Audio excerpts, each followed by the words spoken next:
¿Alguna vez se han preguntado cómo es que las células saben cuándo y cómo dividirse? Imaginen un grupo de células reproduciéndose sin parar, o unas que nunca lo hacen. Esto puede generar muchos problemas, como el cáncer.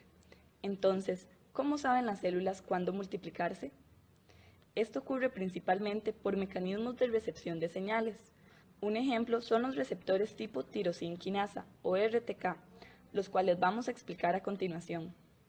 Estos receptores se encuentran como proteínas monoméricas en la membrana plasmática y cuentan con un dominio extracelular de unión a ligandos, un dominio transmembrana y un dominio intracelular tipo quinasa, que fosforila específicamente en residuos de tirosina. Para la activación del receptor es necesaria la dimerización de dos monómeros idénticos o diferentes y la autofosforilación de los dominios intracelulares. Por ejemplo, el receptor del factor de crecimiento epidérmico se dimeriza con el contacto del factor de crecimiento epidérmico y se genera un cambio conformacional en los dominios con actividad tirosina quinasa, los cuales van a mover sus colas C-terminal al sitio activo del dominio opuesto, provocando que se fosforilen hasta 5 residuos de tirosina presentes en cada cola. Seguidamente, se da una cascada de fosforilaciones, donde los grupos fosfato en las colas C-terminal del receptor sirven de anclaje para proteínas tipo GRB2, que permiten la fijación de proteínas SOS. Estas presentan un sitio activo que enlazan con una proteína G, en este caso la proteína llamada RAS, la cual al unirse intercambia un GDP por un GTP y posteriormente se une a la proteína quinasa RAF para activarla. Finalmente, RAF activa una proteína MEK, que a su vez activa ERK. Esta última ingresa al núcleo para regular la expresión génica. Es de esta forma que las células saben cómo y cuándo reproducirse, por ejemplo, para crecer nuestros epitelios y curar nuestras heridas.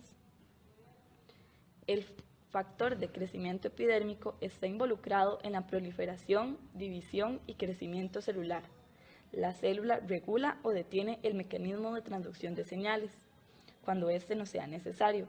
Si es incapaz de regularlo, se pueden presentar problemas. Por ejemplo, la sobreexpresión del receptor del factor de crecimiento epidérmico puede resultar en un crecimiento descontrolado de las células, que es capaz de generar tumores y eventualmente cáncer.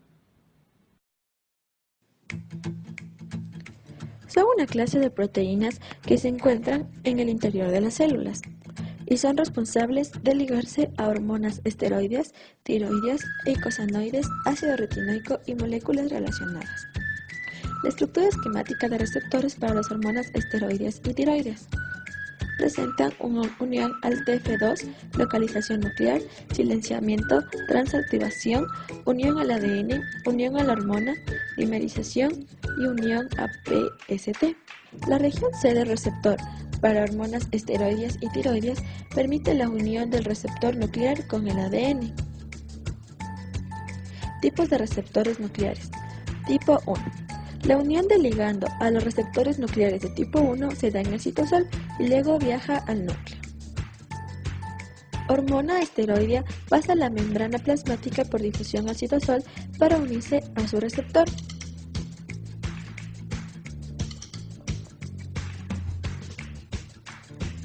Al unirse con su receptor, se libera de la proteína de choque térmico, el receptor cambia de conformación y puede hacer un fenómeno llamado dimerización. El receptor dimerizado y activado viaja al núcleo y se une al elemento de la respuesta de hormonas. Cuando esto ocurre, el receptor gana afinidad por proteínas reguladoras, entonces el receptor gana actividad enzimática para que pueda acetilar los núcleos de histonas para que el ADN se desenrolle. El ADN se desenrolla, entonces los genes se pueden transcribir y generar ARN mensajero. El ARN mensajero va al citosol, se une al ribosoma, se traduce y genera una proteína. Tipo 2. La unión de ligando y receptores nucleares de tipo 2 se da en el núcleo. Ejemplo de hormona tiroidea. La hormona tiroidea entra al citosol, pero no consigue receptores en el citosol, sino lo hace en el núcleo. El receptor ya está unido a elementos de respuesta de hormonas, son heterodímeros, entonces un monómero espera a la hormona tiroidea. Se une la hormona al complejo hormona-receptor, cambio de conformación. El receptor pierde afinidad por el core y gana actividad por los coactivadores desplazándolo. El coactivador acetila la histona, pierden cargas positivas, se desenrolla el ADN, entonces la cromatina se acetila para la transcripción. Los genes blancos de la hormona tiroidea se empiezan a transcribir y generan el ARN mensajero. Este va al citosol y se une al ribosoma. Se traduce y genera la síntesis proteica.